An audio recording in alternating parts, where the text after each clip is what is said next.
আজকে বিধানসভায় হুমায়ুন কবিরকে চরম হুঁশিয়ারি দিলেন মুখ্যমন্ত্রী শুভেন্দু অধিকারী। হুঁশিয়ারি দিয়ে আমি দর্শক দেখতে পাচ্ছেন বিধানসভার ভিতরে শুভেন্দু অধিকারীকে গণধোলাই করছে বিধায়করা। এদিকে আজ বিধানসভায় ভয়ানক কাণ্ড করেন শুভেন্দু অধিকারী, সরাসরি হুমায়ুন কবিরকে হুঁশিয়ারি দেয়। এই নিয়ে বিরোধী দলের নেতারা শুভেন্দু অধিকারীর উপর আক্রমণ করেছে, বিধানসভায় ধ্বংসলীলা। এটা ওর শেষ বক্তব্য, ধরে রাখতে পারেন।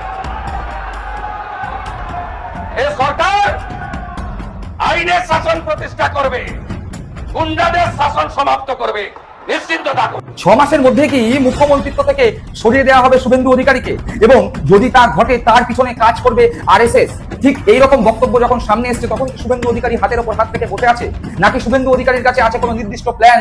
আরএসএস একদমই খুশি নয় শুভেন্দু অধিকারী যে কাজগুলো করছে, বাংলার মানুষ একদম খুশি নয়। আপনারা যদি ভালো করে স্টাডি করেন বুঝতে পারবেন, ওরা 6 মাসের মধ্যে চাইছে মুখ্যমন্ত্রীকে সরিয়ে দিতে। এটা আমরা বলছি, এটা নথি বলছি, আপনারা যাচাই করে। আমি তো রাজ্য সরকারের বিরুদ্ধে কিছু বলিনি, আমি বিজেপির বিরুদ্ধে বলেছি। নবাগত বিজেপিরা আমাকে আক্রমণ করেছে, আমার বাড়ির কাছে গিয়ে সেখানে পুলিশের সিকিউরিটি সঙ্গে নিয়ে গিয়ে আমাকে আক্রমণ করেছে। তা আমি রাজনৈতিকভাবে তাদের আক্রমণ করব? হুমায়ুন জেলে যাবে, হুমায়ুন জেলে যাবে। মাননীয় মুখ্যমন্ত্রী বিধানসভায় দাঁড়িয়ে বলে দিয়েছেন, এটাই ওর লাস্ট উস্কানিমূলক মন্তব্য। হুমায়ুন জেলে যাবে। আজকের বিধানসভায় মুসলিম নেতা হুমায়ুন কবিরকে নিয়ে তুলপাড় পরিস্থিতি হয়েছে।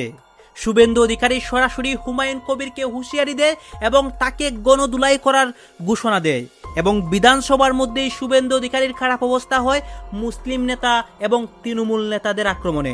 আপনারা দেখতে পারবেন এই মুহূর্তে বিধানসভার মধ্যে অসংখ্য নতুন ঘটনা ঘটে, বিরোধী দল এবং সরকার দলীয়র মধ্যে ভয়াবহ পরিস্থিতি।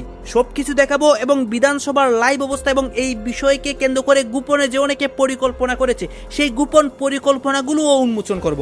আসুন আমরা কথা বাড়াচ্ছি না, আমরা সরাসরি ভিডিওর মূল আলোচনায় চলে যাচ্ছি। হুঁশিয়ারি দিয়ে আমি সবাইকে আশ্বস্ত করছি, আপনারা ভাবছেন কেস হয়েছে, অ্যাকশন কবে হবে? যারা ওকে ডেকেছিল এই সভাতে তাদেরকে আগে তুলবো, তারপরে আপনার কাছে যাব। যা করার করব, আমি আশ্বস্ত করছি আপনাদের। আপনি ধরে রাখুন, এটা ওর শেষ বক্তব্য, ধরে রাখতে পারেন।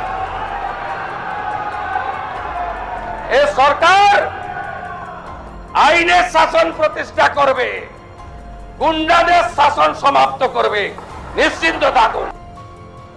যে এনাফি জানাব, সময় এসেছে এই ধরনের লোককে সবক শেখানোর। আপনাকে আমি পরিষ্কার বলছি, মমতা ব্যানার্জি মুখ্যমন্ত্রী নন। আপনি দুর্বল মুখ্যমন্ত্রী পেয়ে যা খুশি করেছেন, যা খুশি বলেছেন। আমি আপনাকে বলে গেলাম, আমরা দুটো এফআইআর স্টার্ট করেছি। Rejinagar PS case number 219/226, dated 26/6/2026, under section 152, 192, 196, 197, 224, 299, 351 within bracket 2, 352, 353 of the ভারতীয় ন্যায় সংহিতা। ইনসিডেন্ট নাম্বার 2 তেও আমরা শক্তিপুর পিএসএ 176/226-এ আরেকটা কেস ইস্যু করেছি। সেই কেসেও আমরা ভারতীয় ন্যায় সংহিতার সমস্ত সেকশন লাগিয়েছি, এবং আমি আপনাদেরকে অ্যাসিওর করছি, এত বড় ক্ষমতা আপনাকে কেউ দেয়নি। আপনি মুখে যেগুলো বলেছেন, আপনাকে আমি বলে গেলাম, আপনি কেন করছেন আমি জানি। আপনি কেন করছেন রাজনৈতিক কারণটা আমি জানি। আপনার এজেন্ডা 2 ছিল। 1 এজেন্ডা ভরতপুর, রেজিনগর, নওদায় সব নির্বাচিত পঞ্চায়েত যে দলেরই হোক ভেঙে আপনার পার্টিতে নিয়ে যাওয়া, আপনি সেটা করতে পারছেন না। আর দ্বিতীয় হচ্ছে, আপনি 2টো সিটে জিতেছেন, নিয়ম মেনে একটাই রিজাইন করেছেন রেজিনগর। আগামী 2-3 মাসের মধ্যে উপনির্বাচন হবে, আপনি আপনার ছেলেকে জেতাতে চাইছেন। 72% মুসলিম আছে, মুসলিম ভোটকে কনসলিডেট করার জন্য আপনি এই খেলাটা খেলছেন। আপনি কান খুলে শুনে রাখুন, আপনাকে এইভাবে ধমক হুমকি বেপরোয়া লাগাম ছাড়া কথা বলতে দেব না, দেব না, দেব না। আপনাকে আমি শুধু 3টে উদাহরণ দিলাম। সন্দেশখালীতে একজন ছিল,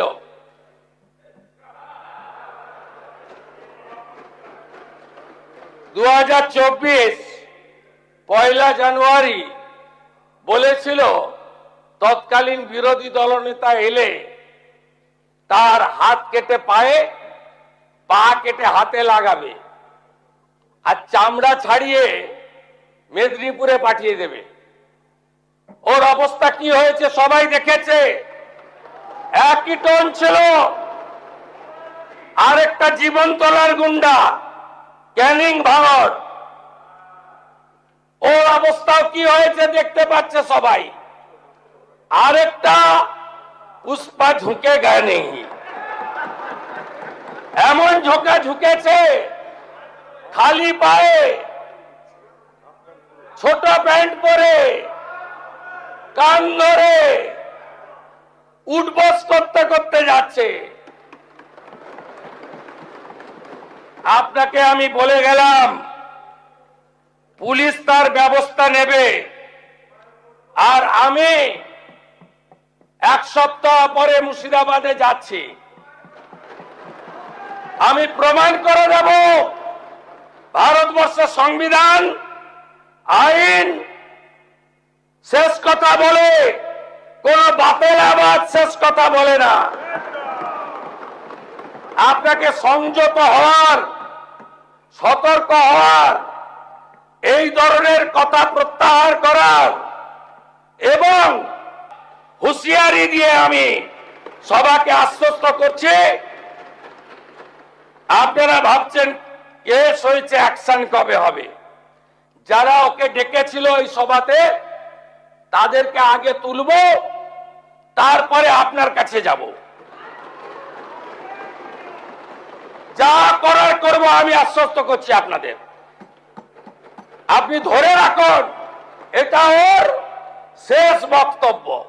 আমি তো রাজ্য সরকারের বিরুদ্ধে কিছু বলিনি, আমি বিজেপির বিরুদ্ধে বলেছি। নবাগত বিজেপিরা আমাকে আক্রমণ করেছে, আমার বাড়ির কাছে গিয়ে সেখানে পুলিশের সিকিউরিটির সঙ্গে নিয়ে গিয়ে আমাকে আক্রমণ করেছে। তো আমি রাজনৈতিকভাবে তাদের আক্রমণ করব? কার কাছে উনি ক্ষমা চাইতে বলছেন ক্লিয়ার বলুন। নিশ্চয়ই যদি সেটা ক্ষমাযোগ্য হয় নিশ্চয়ই জানো। আরো বিস্তারিত জানতে আবারও কথা বলে নেব। সরাসরি আমাদের সঙ্গে রয়েছেন প্রতিনিধি কৃষ্ণেন্দু অধিকারী। কৃষ্ণেন্দু, বিধানসভায় মুখ্যমন্ত্রীর হুঁশিয়ারি এবং তারপর হুমায়ুন কবিরের বক্তব্য আমরা শুনলাম। তুমি যেমনটা বলছিলে, ইতিমধ্যে 2টো এফআইআর দায়ের হয়েছে।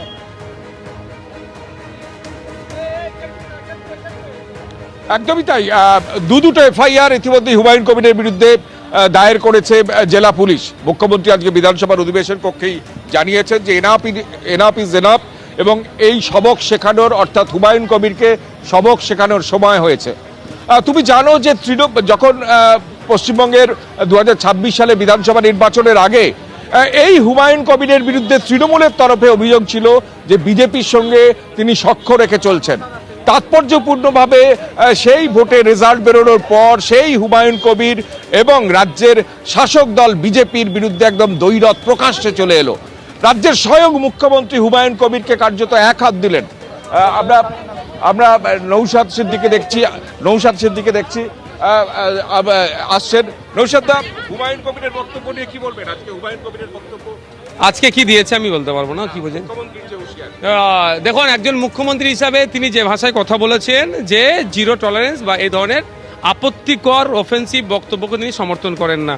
সেটা যেন প্রত্যেকের ক্ষেত্রেই হয়। কারণ মুখ্যমন্ত্রীর বক্তব্য সমর্থন করেন? আমি কি বললাম, প্রত্যেকের ক্ষেত্রে যদি হয় তাহলে অবশ্যই সমর্থন না করে যেতে পারি না। কোনো জায়গায় গিয়ে বলছে এখানে হালাল মাংস বিক্রি করতে দেব না, তার ক্ষেত্রেও যেন আমার রাজ্যের মুখ্যমন্ত্রী মহাশয়ের একই পদক্ষেপ যদি নেন তাহলে নিশ্চিতভাবে এই বক্তব্যকে আমরা স্বাগত জানাবো। তবে একটা কথা, হুমায়ুন কবির সাহেব যে বলছেন এত মুসলমানকে নিয়ে নামবো এ করবো, এটা তিনি মুসলমানদের যেটা জড়াচ্ছে এর সাথে এর আমি বিরোধিতা করছি। আর এই অফেন্সিভ বক্তব্য আমি কোনোদিন দিইনি। আর কেউ যদি অফেন্সিভ বক্তব্য দেয় সে যোগী আদিত্যনাথ হতে পারে, আর যে কেউ হতে পারে, বা হুমায়ুন সাহেব হতে পারে, আমি সেই বক্তব্যের সাথে সহমত নয়। নৌশাদ সিদ্দিকী প্রকাশ্যে জানালেন যে হুমায়ুন কবিরের যে বক্তব্য তিনি তাকে সমর্থন করেন না, আর মুখ্যমন্ত্রী যে বক্তব্য রেখেছেন তাতে তিনি সমর্থন করেন, কিন্তু কন্ডিশন যে মুখ্যমন্ত্রী যেন সার্বিক ক্ষেত্রে সমস্ত ক্ষেত্রে যেন এই একই ধারা মেনটেন করেন। কিন্তু আজকে যেটা তাৎপর্যপূর্ণ ভাবে দেখা যাচ্ছে, মুখ্যমন্ত্রীর যে বক্তব্য অধিবেশন কক্ষের ভেতরে, তাতে বেকায়দায় পড়তে চলেছেন হুমায়ুন কবির। কারণ হচ্ছে হুমায়ুন কবিরের বিরুদ্ধে দুটো এফআইআর এবং জামিন অযোগ্য একাধিক ধারা এফআইআর করা হয়েছে। উস্কানিমূলক বক্তব্য, মুখ্যমন্ত্রীর বিরুদ্ধে কটূক্তি, বিশেষ একটা সম্প্রদায়কে নিয়ে মন্তব্য নিয়ে করা, একাধিক ধারায় আজকে দুটো এফআইআর করা হয়েছে। এবং মুখ্যমন্ত্রী অধিবেশন কক্ষে স্পষ্ট জানিয়েছেন যে সেদিন সভায় যারা ছিলেন তাদের আগে তুলব, তারপর হুমায়ুন কবির। অর্থাৎ হুমায়ুন কবিরকে আগামী দিনে গ্রেপ্তার হবেন সেই সম্ভাবনা কিন্তু দেখা যাচ্ছে। যেটা বারবার বলছি যে ভোটের আগে এই হুমায়ুন কবিরকে নিয়ে তৃণমূলের তরফ থেকে অভিযোগ ছিল যে হুমায়ুন কবির এবং বিজেপির মধ্যে একটা সখ্য আছে, হুমায়ুন কবির বিজেপির বি টিম। কিন্তু সেই হুমায়ুন কবির ভোটের পর দুটো বিধানসভা নির্বাচনে তিনি জিতেছেন, রেজিনগর থেকে রিজাইন করেছেন 2-3 মাসের মধ্যে, সেখানে ভোট আজকে মুখ্যমন্ত্রী নিজেই জানিয়েছেন। এবং সেই জায়গায় হুমায়ুন কবির এবং বিজেপির মধ্যে দ্বৈরথ কার্যত প্রকাশ্যে চলে এলো এবং রাজ্যের স্বয়ং মুখ্যমন্ত্রী বিধানসভার অধিবেশন কক্ষে হুমায়ুন কবিরের বিরুদ্ধে কড়া পদক্ষেপ নেওয়ার হুঁশিয়ারি দিয়েছেন এবং হুমায়ুন কবিরকে সবক শেখানোর কথা বলেছেন। মুখ্যমন্ত্রী বলছেন যে হুমায়ুন কবিরের মূল উদ্দেশ্য হচ্ছে ওই এলাকায় অর্থাৎ মুর্শিদাবাদে যে জায়গাগুলোয় পঞ্চায়েত আছে সেই পঞ্চায়েতগুলোর নিজের দখলে আনা আর নিজের ছেলেকে রেজিনগরে জেতানো এবং তার জন্য একটা বিশেষ সম্প্রদায়কে মানে কনসলিডেট করা ভোটকে, তার জন্য এই উদ্দেশ্য নিয়ে এই এজেন্ডা নিয়ে হুমায়ুন কবির করছেন। 6 মাসের মধ্যে কি মুখ্যমন্ত্রিত্ব থেকে সরিয়ে দেওয়া হবে শুভেন্দু অধিকারীকে, এবং যদি তা ঘটে তার পিছনে কাজ করবে আরএসএস। ঠিক এইরকমই একটি বক্তব্য এই মুহূর্তে সামনে চলে এসছে। বক্তা অত্যন্ত ক্ষোভের সঙ্গে জানাচ্ছেন এই মুহূর্তে দাঁড়িয়ে বাংলার বুকে বুলডোজারের যে রাজনীতি চলছে সেই রাজনীতিতে আরএসএস অত্যন্ত ক্ষিপ্ত, এবং আরএসএস নাকি জানিয়ে দিয়েছে 6 মাসের মধ্যেই শুভেন্দু অধিকারীকে মুখ্যমন্ত্রিত্ব থেকে সরিয়ে দেওয়া হবে। ঠিক এইরকম বক্তব্য যখন সামনে এসছে তখন কি শুভেন্দু অধিকারী হাতের ওপর হাত রেখে বসে আছে, নাকি শুভেন্দু অধিকারীর কাছে আছে কোনো নির্দিষ্ট প্ল্যান, যে প্ল্যানের মাধ্যমে শুভেন্দু অধিকারী তার বিরুদ্ধে হওয়া বিভিন্ন চক্রান্ত প্রথমেই বিনাশ করে দেবেন? কেন এই কথা বলছি, আজকের পর্বে সেই তথ্য আপনাদের সামনে তুলে ধরবো। প্রথমেই আসি, যে ব্যক্তি সরাসরি জানাচ্ছেন আরএসএস চায় না শুভেন্দু অধিকারী 6 মাসের বেশি বাংলার মুখ্যমন্ত্রী হিসাবে থাকুন। ঠিক কেন তিনি বলছেন এই কথা, সরাসরি তার মুখ থেকে শুনবো। শুভেন্দু অধিকারী চক্রান্ত, এই থানা কারুর চক্রান্ত নয়। আরএসএস এর একটা আলটিমাম বেরিয়েছে, আপনারা যদি ভালো করে স্টাডি করেন বুঝতে পারবেন। ওরা 6 মাসের মধ্যে চাইছে মুখ্যমন্ত্রীকে সরিয়ে দিতে, সেটা আমরা বলছি না, এটা নথি বলছি, আপনারা যাচাই করে নিতে পারেন। আরএসএস একদমই খুশি নয় শুভেন্দু অধিকারী যে কাজগুলো করছে, বাংলার মানুষ একদম খুশি নয়। তারা প্রত্যেকদিন কাটছে, হকার উচ্ছেদ হচ্ছে। একটা মানুষকে আপনারা নোটিশ দিচ্ছেন না, উইদাউট নোটিস আপনি উচ্ছেদ করতে পারেন না। এটা নৈতিক অধিকার নেই, এটা ডেমোক্রেসি, এটা ভারতবর্ষ। 2026 সালে আমরা দাঁড়িয়ে হয়েছি, আমরা প্রশ্ন করছি, এটা আমাদের রাইট। শুভেন্দু অধিকারী চক্রান্ত, এই থানা কারুর চক্রান্ত নয়। আরএসএস এর একটা আলটিমাম বেরিয়েছে, আপনারা যদি ভালো করে স্টাডি করেন বুঝতে পারবেন। ওরা 6 মাসের মধ্যে চাইছে মুখ্যমন্ত্রীকে সরিয়ে দিতে, সেটা আমরা বলছি না, এটা নথি বলছি, আপনারা যাচাই করে নিতে পারেন। আরএসএস একদমই খুশি নয় শুভেন্দু অধিকারী যে কাজগুলো করছে, বাংলার মানুষ একদম খুশি নয়। তারা প্রত্যেকদিন কাটছে, হকার উচ্ছেদ হচ্ছে। একটা মানুষকে আপনারা নোটিশ দিচ্ছেন না, উইদাউট নোটিস আপনি উচ্ছেদ করতে পারেন না। এটা নৈতিক অধিকার নেই, এটা ডেমোক্রেসি, এটা ভারতবর্ষ। 2026 সালে আমরা দাঁড়িয়ে হয়েছি, আমরা প্রশ্ন করছি, এটা আমাদের রাইট। শুনলাম সেই ব্যক্তির কথা, অর্থাৎ এই ব্যক্তি রীতিমতো ক্ষুব্ধ। যেভাবে হকার উচ্ছেদের ঘটনা ঘটছে, যেভাবে গরিব মানুষের ঘরবাড়ি ভেঙে দেওয়ার ঘটনা ঘটছে, সেই রকম অবস্থায় দাঁড়িয়ে এই ব্যক্তি মনে করছেন যে এটা আসলে বিজেপির কাজ না, এটা আসলে শুভেন্দু অধিকারীর কাজ, এবং এই কারণে আরএসএস শুভেন্দু অধিকারীর উপর ক্ষিপ্ত, এবং আরএসএস শুভেন্দু অধিকারীকে 6 মাসের বেশি মুখ্যমন্ত্রী হিসাবে বাংলার বুকে রাখবে না। জানি না এই ব্যক্তি যেই কথা বলছে সেই কথার কোনো ভিত্তি আছে কিনা, কিন্তু যদি এই কথার কোনো ভিত্তি থাকে বা শুভেন্দু অধিকারীর বিরুদ্ধে যদি এই ধরনের কোনো চক্রান্ত হয়, তাহলে শুভেন্দু অধিকারী কি করবেন? যদিও আমরা আসাম এবং ত্রিপুরার ক্ষেত্রে দেখেছি যে যখন আসামে প্রথম বিজেপি সরকার আসে তখন বিজেপির মুখ্যমন্ত্রী ছিলেন সর্বানন্দ সোনোয়াল। সেই সর্বানন্দ সোনোয়াল নিজের প্রথম টার্ম শেষ করার পরেই তাকে দ্বিতীয় টার্মের জন্য আর মুখ্যমন্ত্রিত্ব দেওয়া হয়নি, বরং তার জায়গায় তাকে সরিয়ে আনা হয়েছিল। কাকে আনা হয়েছিল? হিমন্ত বিশ্ব শর্মাকে। এটা আসামের ঘটনা। সর্বানন্দ সোনোয়ালকে কেন্দ্রে নিয়ে যাওয়া হয়েছিল, মন্ত্রিত্ব দেওয়া হয়েছিল। আবার যদি ত্রিপুরার ক্ষেত্রে দেখি, ত্রিপুরার ক্ষেত্রে দেখলেও দেখতে পাবো প্রায় একই ধরনের ঘটনা। সেক্ষেত্রেও ত্রিপুরায় যখন বিজেপি ক্ষমতায় আসে তখন মুখ্যমন্ত্রী ছিলেন কে? বিপ্লব দেব। যে বিপ্লব দেবকে পরবর্তীকালে আর মুখ্যমন্ত্রী রাখা হয় না, বিপ্লব দেবকে রাজ্যসভার সাংসদ করে নিয়ে যাওয়া হয়, বরং বিপ্লব দেবের দর্শক আপনারা তো দেখলেন এখানে কি কথা হচ্ছে, অনেকে কিন্তু অনেক কথা বলতেছে। বিশেষ করে এখানে দেখতে পাচ্ছি আমরা বিধানসভার বর্তমান অবস্থা নিয়ে এবং বিধানসভায় যে শুভেন্দু অধিকারী সরাসরি এই মুসলিম নেতাকে হুঁশিয়ারি দিয়ে এগুলো নিয়ে কথা হয়। এই বিষয়গুলো দেখে এবং পশ্চিমবঙ্গের রাজনীতি নিয়ে আপনার মন্তব্য কি? আপনার গুরুত্বপূর্ণ মন্তব্যটা অবশ্যই আপনারা আমাদের কমেন্ট বক্সে লিখে যাবেন। সর্বশেষ আপনাদের কাছে আমাদের রিকোয়েস্ট থাকবে, আপনারা আমাদের চ্যানেলে নতুন দর্শক হয়ে থাকলে চ্যানেলটি সাবস্ক্রাইব করবেন এবং পাশে থাকা বেল বাটনটি বাজাবেন যাতে করে নেক্সট ভিডিওটা সবার আগে আপনাদের কাছে পৌঁছে যায়। ধন্যবাদ।